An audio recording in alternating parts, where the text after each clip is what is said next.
lesson, we are going to put together all of the lessons previously done in terms of the trial balance, the income statement, and the balance sheet. We are going to start with the trial balance first. The trial balance is a statement of all the account balances, debit and credit balances, in the double entry account book. All the debit balances must be equal to the credit balances.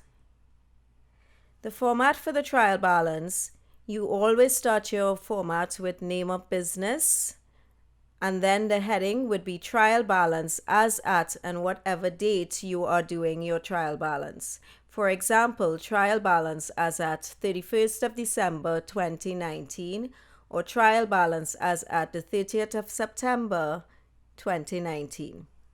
As you can see, you have 3 columns, and the large column is for the accounts, all asset, liability, income, capital, and expense accounts. So you would list all the accounts.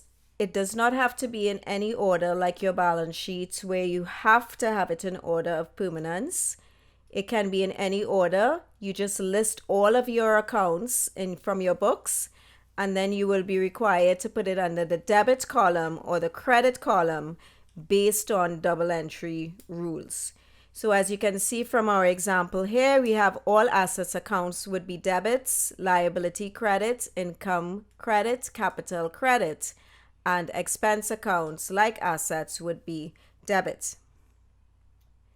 Now, how do you know which one it is in terms of debit or credit? Like, why did we put assets as debits, expenses as debits, etc.?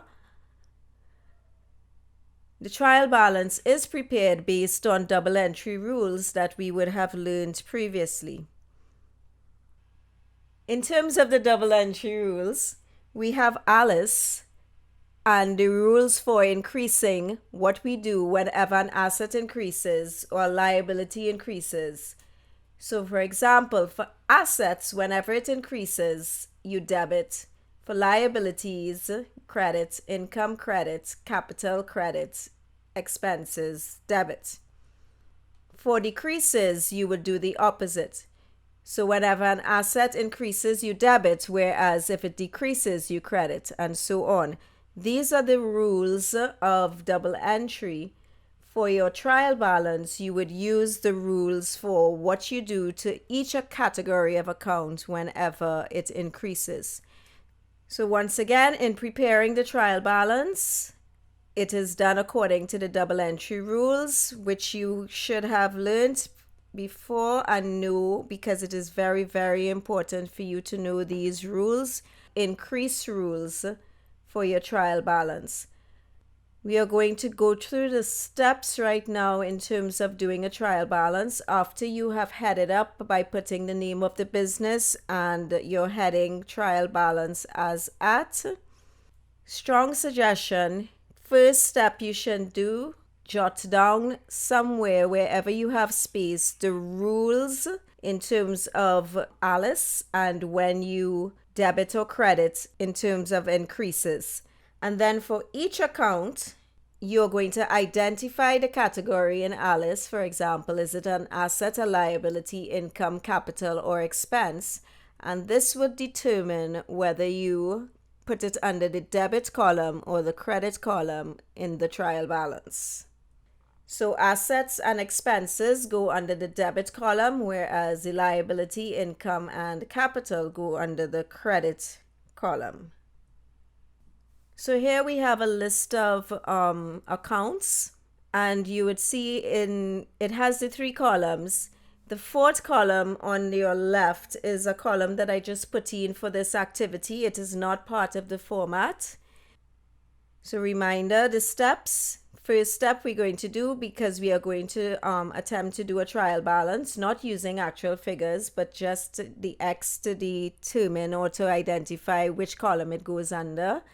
So the first thing that we are going to do as suggested is we have our rules for Alice in terms of the debit, credit, and debit.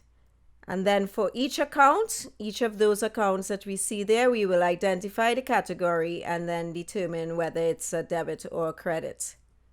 So for example, We have land and buildings. Land and buildings, it's an asset account. As an asset account, therefore, it will be debited in the trial balance. So if you look at the trial balance, you see that we have the X under the debit column because it is an asset. Same thing for fixtures and fittings, identified as an asset, and therefore as an asset, it goes under the debit column. Let's look at another one. It will be wages and salaries. Wages and salaries. What is that identified as? It is an expense, and according to the rules, therefore, it will go under the debit column. Sales. So the step once again, what is sales? What do we identify it? Which category do we put sales under? Income or revenue? And according to the rules there, once you have identified it as income, that means that it goes under the credit column. The amount will go under the credit column. Contrary to that, we have purchases. What is purchases identified as? An expense, and therefore it will be debited or go under the debit column. Discounts allowed. Expense, debit. Discounts received. Income, credit. So once you follow these steps, you'd realize just how easy it is that you just, once you keep on with the steps, this is how basic it is, especially once you have your rules there for you to just look at. So once you identify, one time you know which column it goes into. Now we have bank. I think everybody will know that bank is an asset. So once again, as an asset, very simply goes under debit.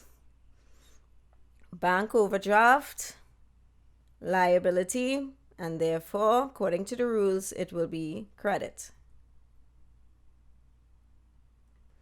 Now we're going to go specifically into capital and drawings. Capital is any asset that has been invested by the owner into the business. Drawings is when you take an asset, a business asset, out of the business for personal use. So it is actually a decrease in capital. It is the opposite of capital. So we're going to go with capital. Same steps. Capital is a capital account, so therefore it is credit.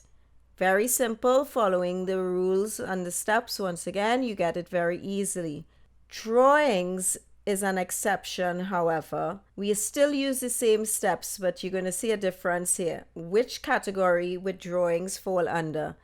Drawings is also a capital account. But we're not just going to go, okay, capital account, and therefore it's a credit. Because drawings, even though it's a capital account, it is actually a decrease in capital. Whereas all the time, all of the accounts were increasing, and that is why we use the rules for the increase. For drawings, that will be an exception because it is not an increase, it is actually a decrease. So you're going to follow the rules for the decrease. For capital accounts, whenever capital decreases, you debit. So drawings is an exception. It's a special case only because instead of it increasing like all of the other accounts, it is decreasing. You would therefore follow the rules for the decrease instead of the increase. In summary, very easy to remember. Both capital and drawings are capital accounts, but capital is an increase in capital, and therefore it is credited, and drawings is a decrease in capital, and therefore it is debited. C, capital credit. D, debit drawings. There is another exception as well. Return outwards, or also known as purchases returns. It is inventory, which is an asset that is being returned to the suppliers, which means that even though it's an asset, and you would usually debit assets, in this case, it is a decrease in assets. So you're going to have to follow the rules for decrease, and whenever an asset decreases, you credit. So return outwards is identified as an asset account, but it is a decrease in assets, so you will credit it or put it under the credit account. Like return inwards is just like all the other accounts, very basic. It is an asset account, but it is an increase in assets. So basically, it will also just be debited. So when you are preparing your trial balance, you just follow the simple steps. First thing you do, just jot down your rules for the increase. If you want to, you can also do for the decrease, but only 2 of the accounts use the decrease rules. All of the others is as simple as identifying them as an asset, liability, income, capital, or expense, and going based on the rules for it. For all assets, debit; all expenses, debit; and for liabilities, income, and capital, you credit. So here we have our exercise totally completed. If you need to, you can always pause it and just go through each one to make sure that you understand. What you will see there highlighted are the only 2 that it is a decrease, but everything else you just simply identify them and follow the rules for the increase. But you need to be able to identify the category. So for rent received, commissions received, interest received, discounts received, if you notice that they end in received, those are income accounts. Sales is an income, and income is always credited. But once you have it jotted down, you shouldn't make the mistake because you would just glance at it and you would see it's a credit. After you have entered all of the debits and credits for all of the accounts, you now just have to balance it by totaling all your debits and totaling your credits. And if everything is correct, they will be equal. Note that if you are not given a capital figure, there must be a capital figure though. So how do you find your capital figure? You just total your debits and you minus your total credits, because capital is a credit account. So the missing figure, or the difference between your debits and your credits, will be your capital figure. Just to be very specific, the figure in your trial balance is your opening capital figure. Opening capital meaning it's your figure at the beginning of the period. It is how much capital you have invested in the business at the beginning of the period. There have been no changes yet to the capital at that point in terms of any profits or losses that may have been made during that period. Another note for the trial balance, the inventory that is included in the list of accounts is also an opening figure, or the figure at the beginning of the year. So that is your opening inventory, not your closing. Opening inventory is the inventory that you see in your trial balance. If you're looking for the closing inventory, you find that in additional information or in notes to the accounts. It's separate from the trial balance. And your closing inventory, as many have been asking, closing inventory is the one that is entered in your balance sheet. Not opening, but closing inventory.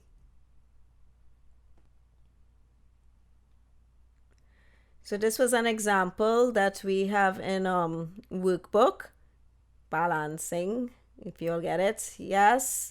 Remember the steps. Always remember the steps. Step 1 is to jot down your double entry rules. There we go, right there for Alice. And then for each account, you would identify the category and look at the rules, and you would just put it under the debit or the credit account according to those rules. The only 2 accounts that kind of differs would be return outwards, because it's a decrease in assets, and drawings because it's a decrease in capital. But everything else, very straightforward. And this is the answer. So you can always pause and take a look, but note that at the end, the 2 balances for your debits and credits, they are equal. The totals are equal, which means that there are no errors. Everything has been done correctly.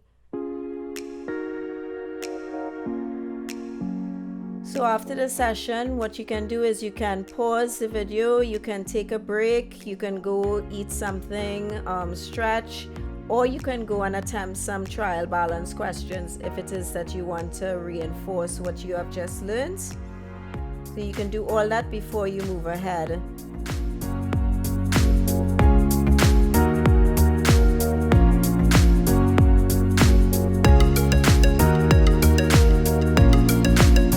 So after your break, if you took a break, we are going to go straight into the income statement.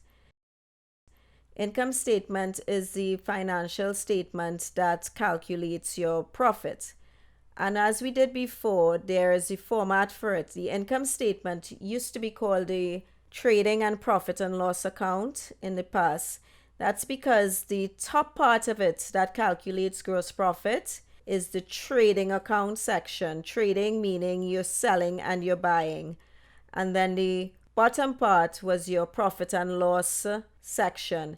That is where you added any other income besides sales, because we deal with sales revenue in the trading account section, but there may be other income that the business earns. For example, discounts received, interest received, rent received, commissions received, service fees received. So you will add that to your gross profit, and then you have your less expenses. And these are just examples because there are many expenses. So you have to identify the expense in your question for the business from the information, and you would less it here. And this is the entire income statement. Now, it can seem like a lot of information, but if you break it up into parts, which is what we are going to attempt to do, you'd realize that it is not as difficult as it may appear when you just look at it. So we're breaking it up into sections, and the first thing, like with every format, you must put the name of the business, whatever the name of the business is, because people need to know which accounts are you doing. Who are you doing the accounts for? Who is the business that you are doing the accounts for? So you would put the name of the business and the heading, income statement for the period, which is usually a year. So it's usually income statement for the year ending and whatever the date is. And then you have your columns.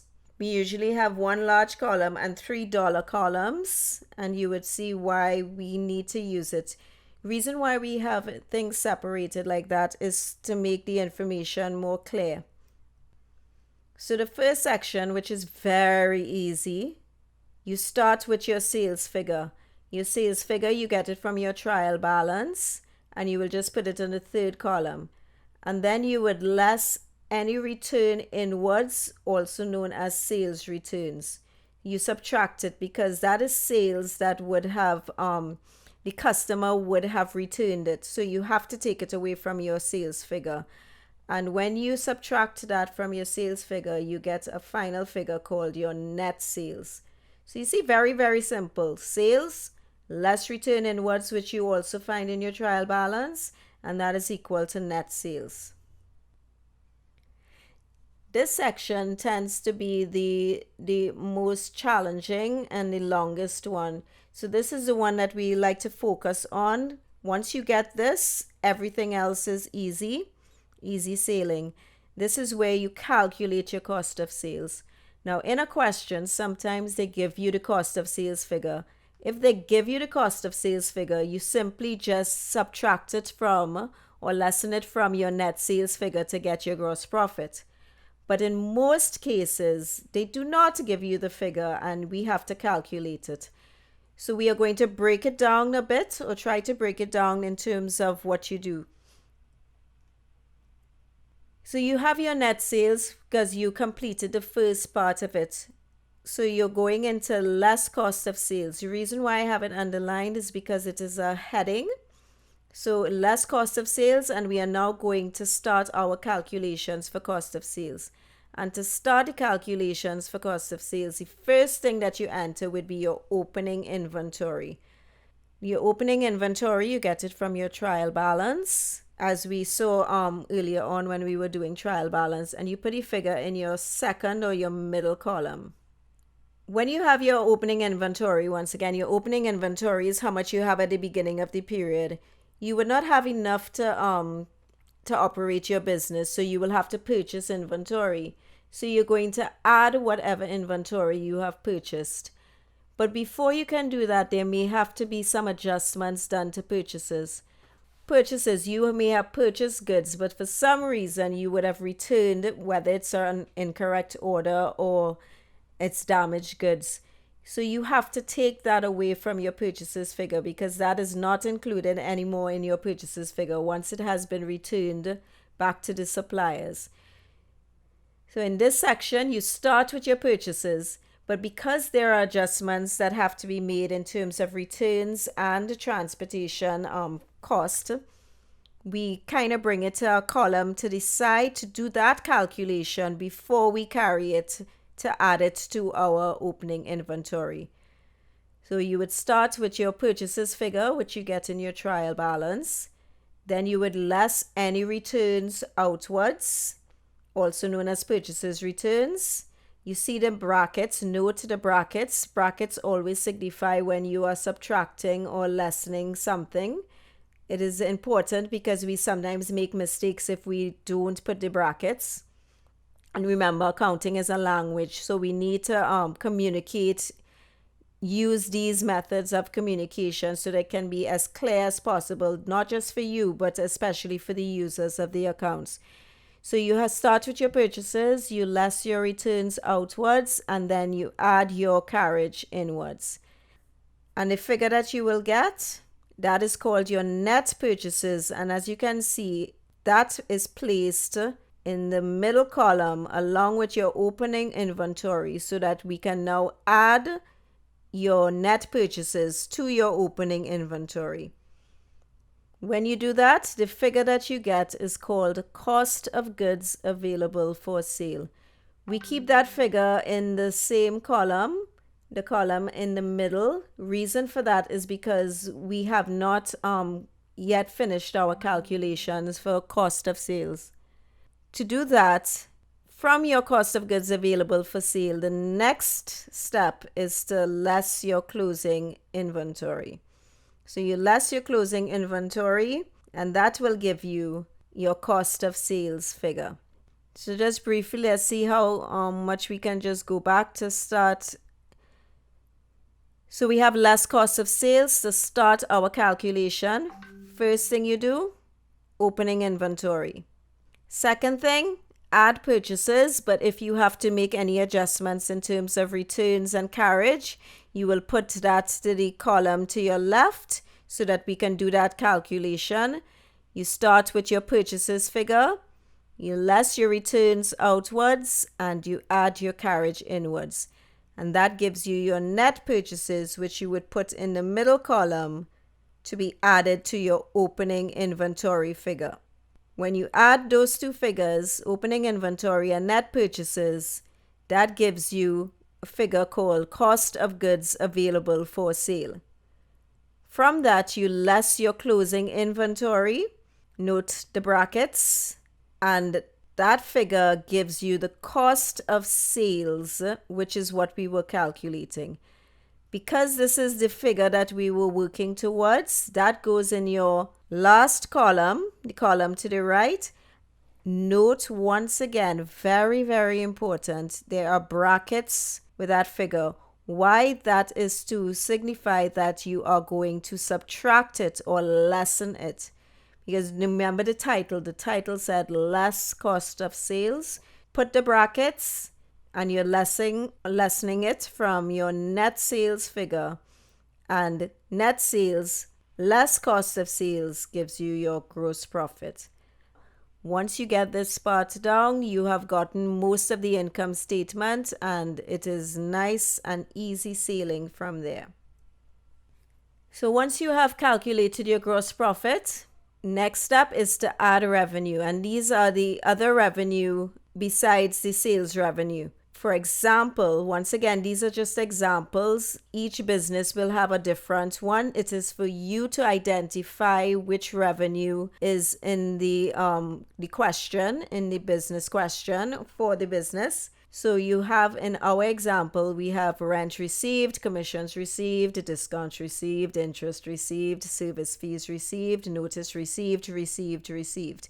not receivable. Some people have made a mistake and put accounts receivable there. Just remember, accounts receivable is an asset. It is not revenue.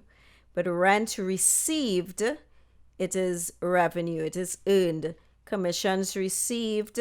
Commissions is what you get, like a salesperson. Whenever they're selling, they may get a percentage of all their sales. That is what commissions received is.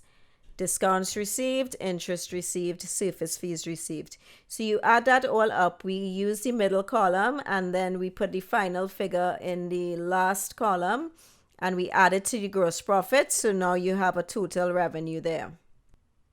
And the last section would be where we less expenses. Just like with your revenue, you have to identify which expenses are specific to the business in your question. So some examples would be carriage outwards, commissions, discounts allowed, interest on loans, salaries and wages, rent, insurance, repairs, electricity. Just once it's an expense, this is where it is going to go. Note that we do not put carriage inwards down here because even though it is an expense, it has already been accounted for above in the trading account section. Remember, we added it to purchases, so you do not put it down under expenses again because we have already dealt with it. So here we have the full format again. This is done with an example. You can look for it in your workbook. Remember, it can seem like a lot, but once you break it up into sections, first section, do your net sales, which would be your sales less your returns inwards. The second section, which can seem like a lot, just break it up again. You start with your opening inventory. Then you go to your calculation for net purchases, or you start with your purchases, you less your returns outwards, and you add your carriage inwards. That gives you your net purchases, which you add to your opening inventory, which gives you cost of goods available for sale, and then you less your closing inventory, and that gives you your final figure for that section, your cost of sales, which you take away from your net sales to give you your gross profit. Add revenue, less expenses, and the final figure that you get that you've been working towards is your net profit. Net profit at the end there in our example is 13,800. So 13,800. That net profit is going to go to your balance sheet, which we are going to see in a moment.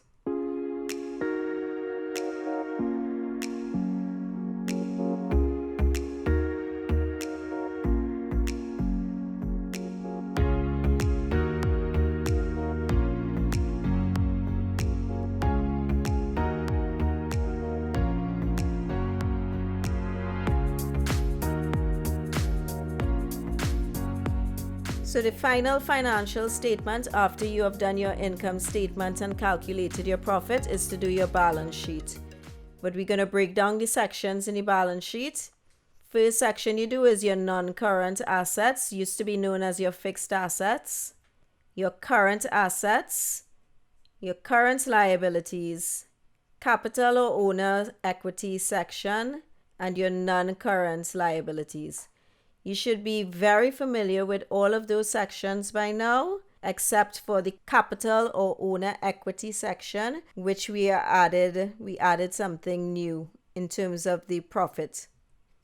So once again, make sure and put the name of the business because we need to know who the accounts are for, balance sheet as at, and whatever the date is.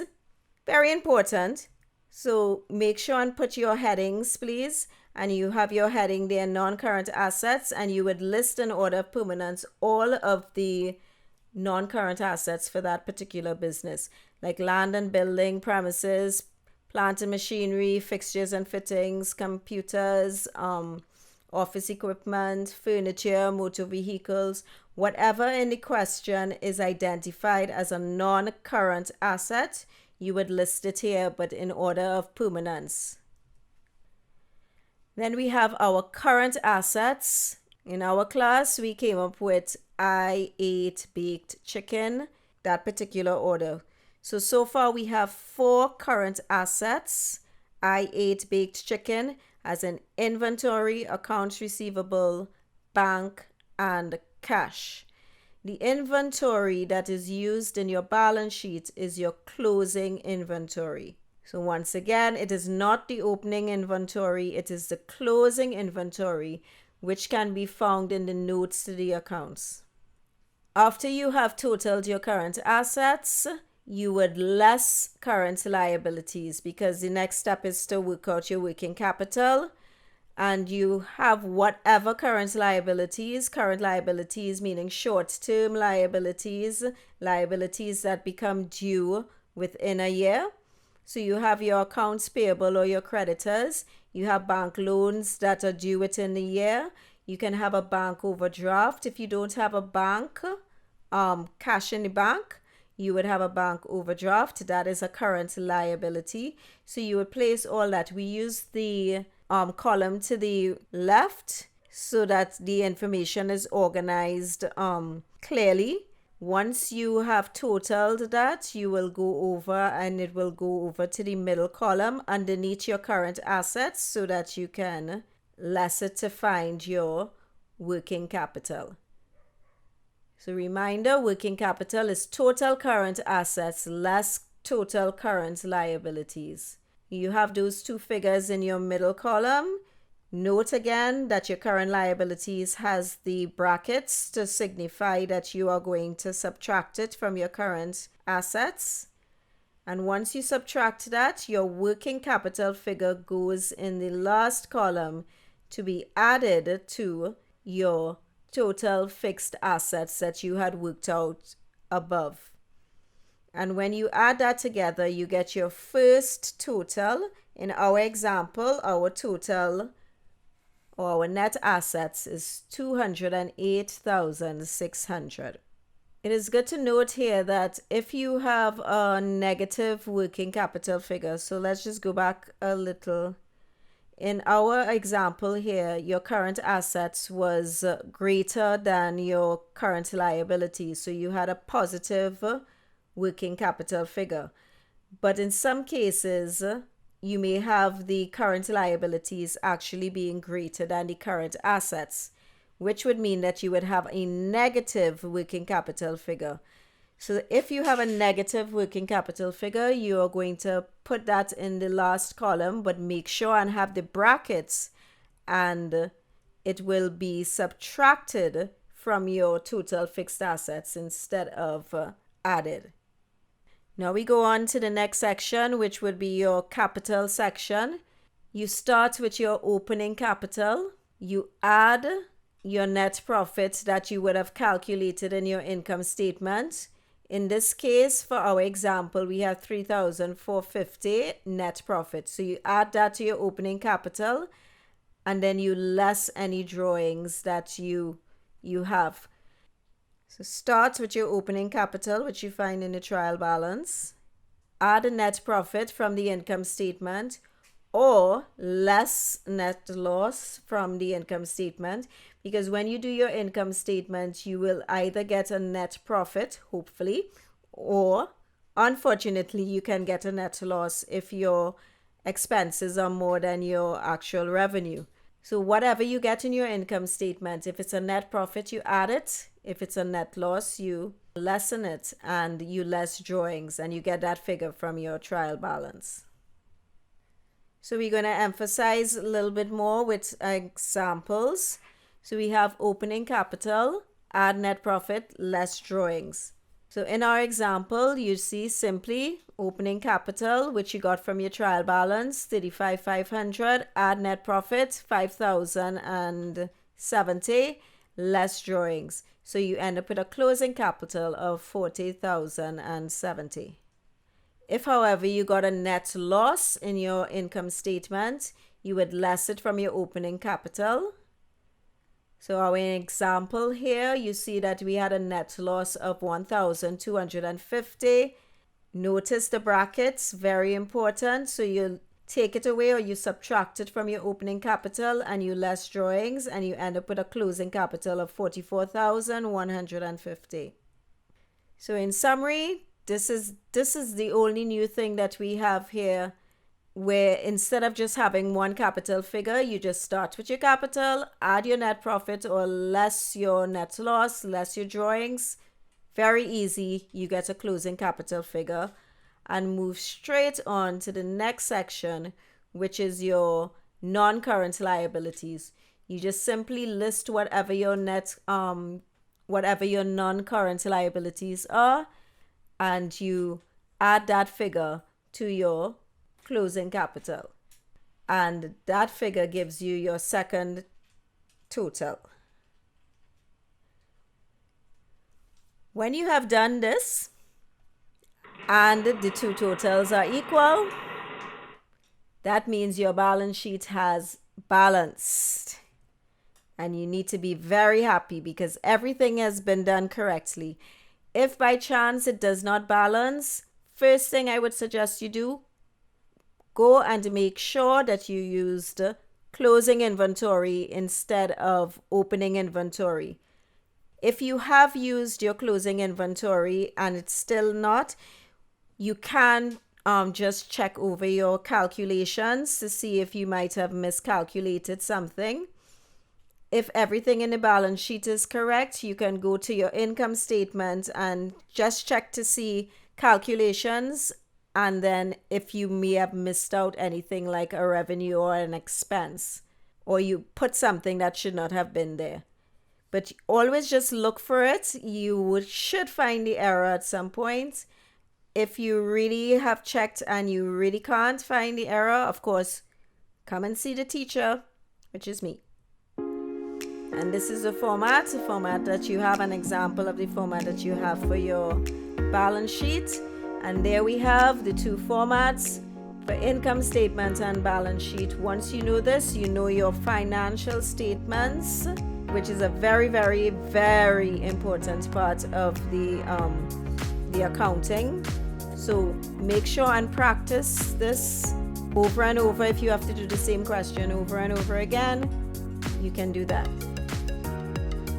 So hope this has been helpful, and make sure and ask any questions and stay in touch.